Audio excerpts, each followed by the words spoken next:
Hello everyone, welcome to my channel. आज हम लोग देखेंगे लॉन्ग आंसर टाइप क्वेश्चंस को। ये है अपना चैप्टर 13 मैग्नेट्स। और इस चैप्टर के और भी जो वीडियोस हैं उसका लिंक मैंने दे दिया है डिस्क्रिप्शन बॉक्स में, वहां से आप चेकआउट कर सकते हैं। तो चलिए हम लोग स्टार्ट करेंगे फर्स्ट क्वेश्चन से। और पहला क्वेश्चन हमारे पास है distinguish between the following. Okay, ये टर्म्स दिए हुए हैं। पहला क्या है परमानेंट मैग्नेट्स और दूसरा क्या है टेम्पोररी मैग्नेट्स। इसके बीच में वो क्या करना है, डिफरेंस लिखना है। और यहाँ पे बी नंबर की बात करें तो बी नंबर में है magnetic and non magnetic materials. Okay, तो आइए हम लोग टेबुलर फॉर्म में आंसर करेंगे। तो हम लोग एक तरफ लिखेंगे परमानेंट मैग्नेट्स और दूसरे तरफ लिखेंगे टेम्पोररी मैग्नेट्स। ओके, अब हम लोग यहाँ पे फर्स्ट लिखेंगे परमानेंट मैग्नेट की ओर। These are magnets that once made remain as magnets for a long period of time। Okay, यानी कि ये परमानेंट मैग्नेट इसलिए इसका नाम पड़ा कि इसमें मैग्नेटिक प्रॉपर्टी लंबे समय तक रहता है।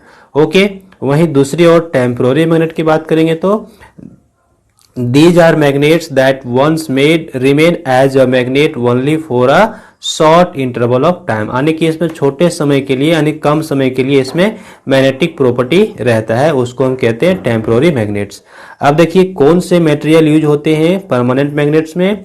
तो यहाँ पे स्टील, कोबाल्ट स्टील, एल्निको, टिकेनॉल, ये सब कुछ मटेरियल्स हैं जिसका यूज होता है परमानेंट मैग्नेट्स बनाने के लिए। ओके, और टेम्पोररी मैग्नेट्स बनाने के लिए कौन सा मटेरियल यूज होता है, तो ये है अपना सॉफ्ट आयरन और निकेल, है ना। ये दोनों मटेरियल यूज होता है टेम्पोररी मैग्नेट्स बनाने के लिए। समझ गए, बिल्कुल इजी था। अब दूसरा हमारे पास जो बी नंबर है उसका हम आंसर यहाँ पे कर लेंगे। बी नंबर में हमने क्या देखा, मैग्नेटिक मटेरियल्स और नॉन मैग्नेटिक मटेरियल्स के बीच में डिफरेंस लिखना है। तो हम यहाँ पे एक तरफ लिखेंगे मैग्नेटिक मटेरियल्स, दूसरे तरफ नॉन मैग्नेटिक मटेरियल्स। तो मैग्नेटिक मटेरियल्स हम किसको कहेंगे ना, जो मैग्नेट की ओर अट्रैक्ट हो जाएगा। ओके, उसको कहेंगे मैग्नेटिक मटेरियल। तो हम लोग यहाँ लिखेंगे materials which get attracted towards a magnet are called magnetic materials. वहीं दूसरी ओर नॉन मैग्नेटिक मटेरियल्स किसको कहेंगे, वैसे मटेरियल्स जो मैग्नेट की ओर अट्रैक्ट नहीं होते हैं। तो materials that do not get attracted towards a magnet are called non magnetic materials. Clear हो गया।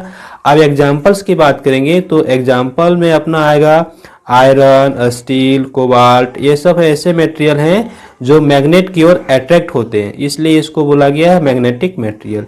और नॉन मैग्नेटिक मटेरियल में कौन कौन आएगा, तो ये हमारे पास पेपर है, वुड है, स्ट्रॉ है, ओके, प्लास्टिक है, इस तरह के और भी आइटम्स हैं जो नॉन मैग्नेटिक मटेरियल्स कहलाते हैं, यानी कि मैग्नेट की ओर अट्रैक्ट नहीं होते हैं। तो ये बड़ा सिंपल था। चलिए हम लोग बढ़ेंगे सेकेंड नंबर क्वेश्चन की ओर। सेकेंड नंबर क्वेश्चन हमारे पास है two bar magnets P and Q are kept as shown in the following diagram.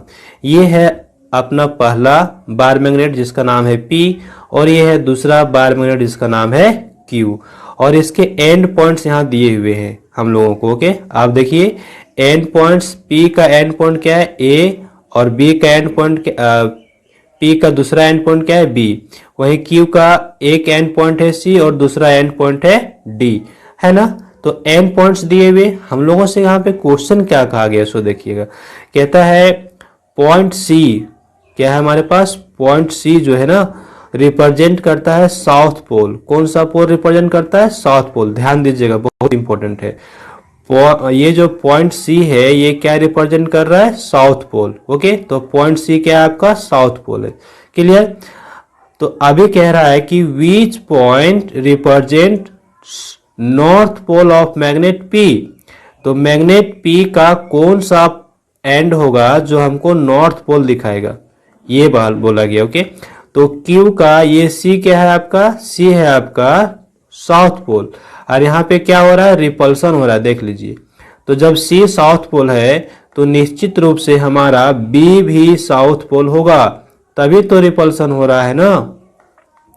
क्योंकि हम क्या जानते हैं कि सेम पोल में रिपल्सन होता है। तो अगर C आपका कैसा है, C आपका है साउथ पोल, तो आपका B भी जो होगा वो भी क्या होगा, साउथ पोल ही होगा, तभी ना आपका रिपल्सन हो रहा है, क्योंकि सेम पोल में रिपल्सन होता है। ओके, तो अभी आपने क्या देख लिया कि C आपका है साउथ पोल, तो B भी आपका साउथ पोल है, तभी तो रिपल्सन हो रहा है। ओके।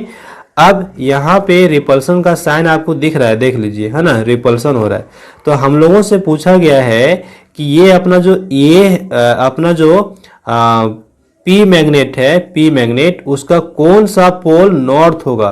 तो अभी बी क्या हो गया, बी हो गया साउथ पोल, तो निश्चित रूप से ये क्या हो जाएगा, नॉर्थ पोल हो जाएगा। ओके, समझ गए, ये क्या हो जाएगा अपना नॉर्थ पोल हो जाएगा, किसका, मैग्नेट पी का। समझ गए, कोई दिक्कत नहीं है। अभी दूसरा क्वेश्चन की बात करेंगे।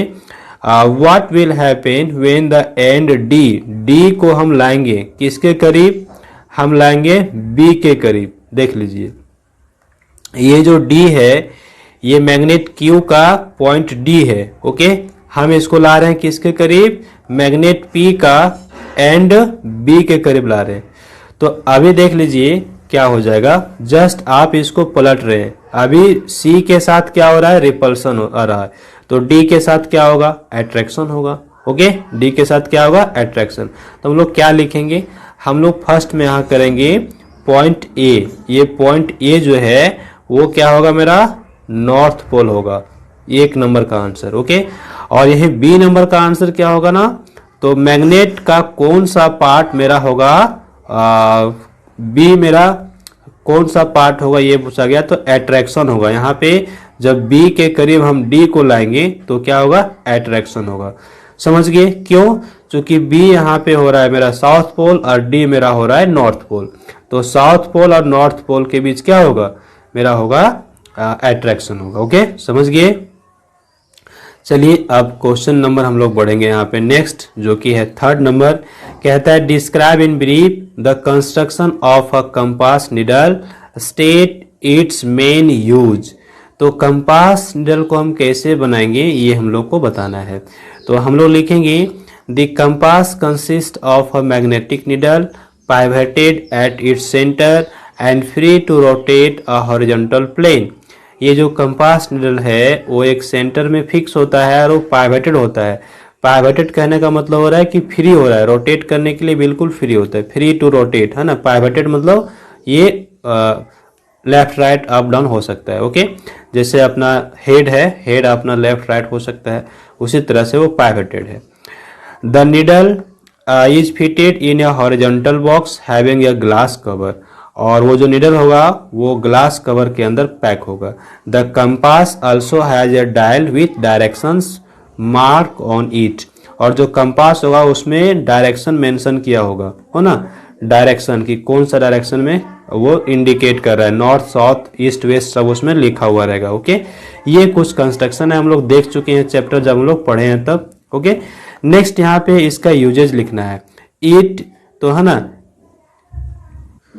तो हम लोग लिखेंगे यूजेज में इट इज यूज्ड, है ना, यहाँ पे आप इज को लिख लीजिए, इज छूट गया है। ओके, तो it is used to locate the north and south direction at a place. किसी भी प्लेस पे हम नॉर्थ और साउथ डायरेक्शन को चेक कर सकते हैं, किधर नॉर्थ डायरेक्शन है किधर साउथ डायरेक्शन है, किसके हेल्प से, तो कंपास के हेल्प से। ओके, तो ये क्वेश्चन अपना इंटरेस्टिंग हो गया। अब चलिए हम बात करेंगे क्वेश्चन नंबर 4 की। तो क्वेश्चन नंबर 4 हमारे पास है, कहता है ड्रॉ अ लेवल डायग्राम, एक हमको डायग्राम बनाना है, to show the proper way of storing 2 bar magnets. 2 bar magnets को किस तरह से रखा जाता है, उसका सही तरीका क्या है, उसके लिए एक लेवल डायग्राम हमको यहाँ पे बनाना है। ओके, तो अभी हम बनाएंगे, और कहता है state the advantage of such a proper storing. तो इसका क्या एडवांटेज है वो लिखना है। तुम कैसे डायग्राम बनाएंगे, ये देखिए अपना बुक में है ना, यही डायग्राम हम लोगों को यहाँ पे ड्रॉ कर लेना है। ओके, इसमें हम देख पा रहे हैं क्या कि क्या तरीका है। ये अपना देखिए नॉर्थ पोल है, तो ये इसका साउथ पोल है। तो 2 बार मैग्नेट है तो दोनों का पोल को ऑपोजिट रखना है। नॉर्थ पोल के सामने क्या रख देना है, साउथ पोल को रख देना। ओके, और ये जो साउथ पोल है इसके साथ क्या रखना है, नॉर्थ पोल को। तो यहाँ पे जस्ट ऑपोजिट रखना है ना, साउथ पोल के साथ किसको रखना है, नॉर्थ पोल को, नॉर्थ पोल के साथ किसको रखना है, साउथ पोल को। और बीच में क्या होगा ना, बीच में पार्टीशन है, ये देखिए वुडन पीस यहाँ पे है ना, वुडन ब्लॉक है, और इस तरह से हम लोग को रखना है। ओके, अब इसका क्या एडवांटेज है, तो एडवांटेज में हम लिख सकते हैं advantages of proper storing of bar magnets. तो इसका होगा बार magnets do not lose their magnetism for long period of time. लंबे समय तक ये अपना मैग्नेटिज्म को नहीं खोता है जब इसको हम प्रॉपर वे में स्टोर करके रखते हैं। ओके, समझ गए। चलिए क्वेश्चन नंबर 5 की बात करेंगे हम लोग। तो क्वेश्चन नंबर 5 है write the different ways through which magnets can be made to lose their magnetism. तो मैग्नेट्स जो है ना वो अपना मैग्नेटिज्म को कैसे खोता है, इसके कुछ कुछ तरीके हम लोगों को यहाँ पे बताने हैं। तो आइए हम लोग यहाँ पे लिखेंगे different ways through which magnets can be made to lose their magnetism are. पहला, magnets lose their magnetic properties when heated और मिस हैंडल्ड। जब मैग्नेट को हम हीट करेंगे ना तो अपना मैग्नेटिक प्रॉपर्टी को लूज कर देगा। और दूसरा मिस हैंडल। मिस हैंडल कहने का मतलब उसको हम लोग ड्रॉप कर दिए है ना, ड्रॉप कर देते हैं। ओके, वो छोड़ देंगे हाथ से ऊपर, हाइट से गिर जाएगा तो वो होगा, वो मिस हैंडल होगा और उसमें उसके साथ भी वो अपना मैग्नेटिक प्रॉपर्टी को लूज कर देता है। ओके, और यहाँ पे हम एक और लिखेंगे if magnets are not stored properly. अगर हमने मैग्नेट्स को प्रॉपरली स्टोर नहीं करके रखा तो भी वो अपना मैग्नेटिक प्रॉपर्टी को लूज कर देगा। ओके, तो हम लोग लिख दिए if magnets are not stored properly their strength keeps on decreasing with time. धीरे धीरे उसका स्ट्रेंथ क्या होगा ना, कम होता जाएगा अगर उसको प्रॉपर वे से स्टोर नहीं किया गया। तो ये कुछ तरीके थे जिसके द्वारा मैग्नेट अपना मैग्नेटिज्म को लूज कर सकता है। 6th क्वेश्चन की हम बात करेंगे। 6th नंबर क्वेश्चन है, कह रहा है देखिए Anushka saw steel clip at the bottom of a very swallow पडल ऑफ वाटर, है ना, वाटर का जो मड होता है, कीचड़ वगैरह, उसमें क्या देखा ना, वो क्लिप देखता है, steel clip. Okay, she used a magnet to take out this clip. वो क्लिप को वो बाहर निकालना चाह रही है और उसके लिए ना एक मैग्नेट का इस्तेमाल कर रही है। ओके, विदाउट वेटिंग, है ना, विदाउट वेटिंग हर हैंड्स और द मैग्नेट। अपना हाथ को वो उसमें पानी में वेट नहीं करना चाह रही है और ना ही magnet. Describe how she must have done this. तो वो कैसे की होगी इसके बारे में लिखना है। तो बहुत ही सिंपल हम लोग लिख सकते हैं ना, वो कैसे की होगी। तो उसके लिए ना वो स्ट्रॉन्ग बार मैग्नेट का यूज करेगी। She must have done this with the help of a strong magnet which can attract the steel clips located at the bottom of a very shallow puddle of water। तो जो water है उसके bottom में जो अपना clip है ना, उसको कैसे वो निकाल सकती है, तो with the help of a strong magnet, है ना।